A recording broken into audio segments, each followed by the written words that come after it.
The message was brief, 8 words written on the kitchen table. Do not search for me, I require liberty. No explanation, no apology, just a sudden verdict after 9 years of marriage. For a moment, I remained standing there grasping. The paper in my hand, it felt.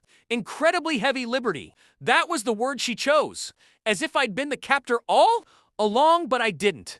Pursue her. I didn't plead. I didn't call. Instead, I smiled. Because while she was chasing her freedom, I was already orchestrating the conclusion.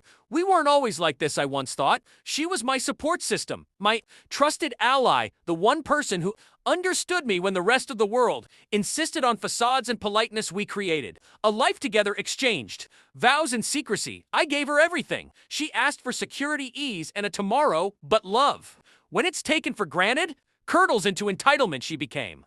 Discontent evening outings with companions grew more common. Her phone once left on the counter was now clutched in her hand. She grinned, less at me, more at the luminous display. I wanted to believe it was just a mundane routine, but a sense of doubt has a way of clarifying your perception. You begin to notice the lapses in communication, the minor falsehoods, the fragrance that remains. When she arrives, home late, and then the message, her liberation, my verdict.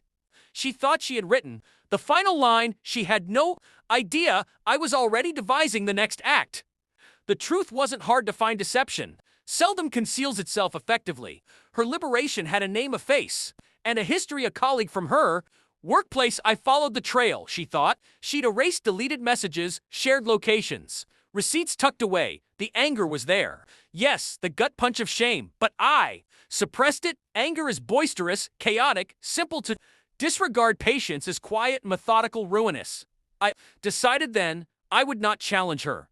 I would not yell or insist on an explanation. I would let her stroll into her own downfall with a smile on her face. Phase 1 was a silent disengagement. I visited my attorney. The very next morning, divorce documents, drafted possessions, prepared for division.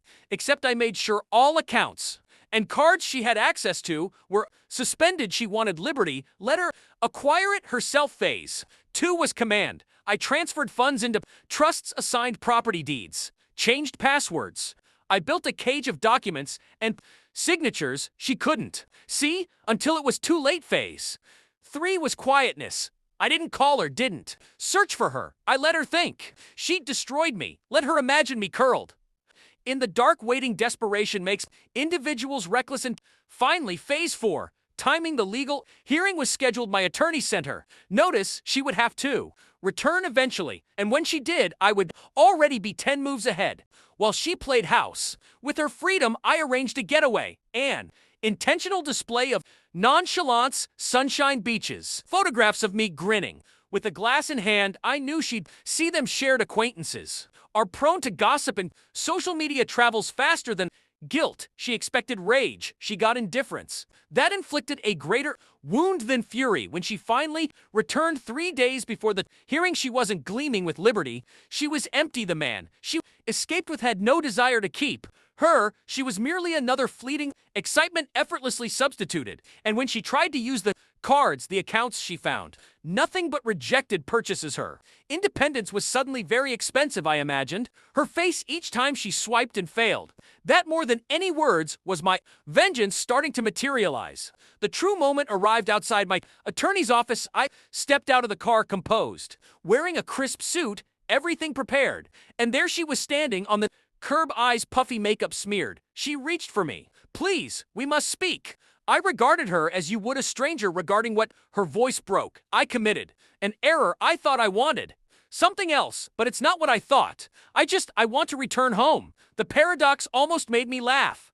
The same lips that wrote, "Do not search for me," now begged me to see her. I leaned closer, just enough for her to feel hope, then crushed it. There is no home. You destroyed it. Her weeping attracted glances from people passing by. I didn't care. Let them see, let them witness her collapse while I walked past untouched. Inside, my attorney slid the papers across the table. I signed without hesitation.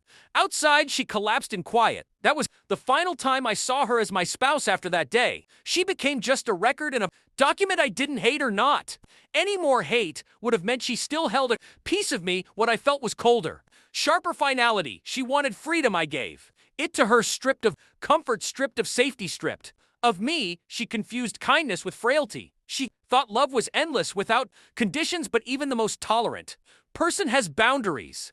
Now when I think of her, I recall the message, and I grin because she was right. She needed freedom, and I gave it to her for good.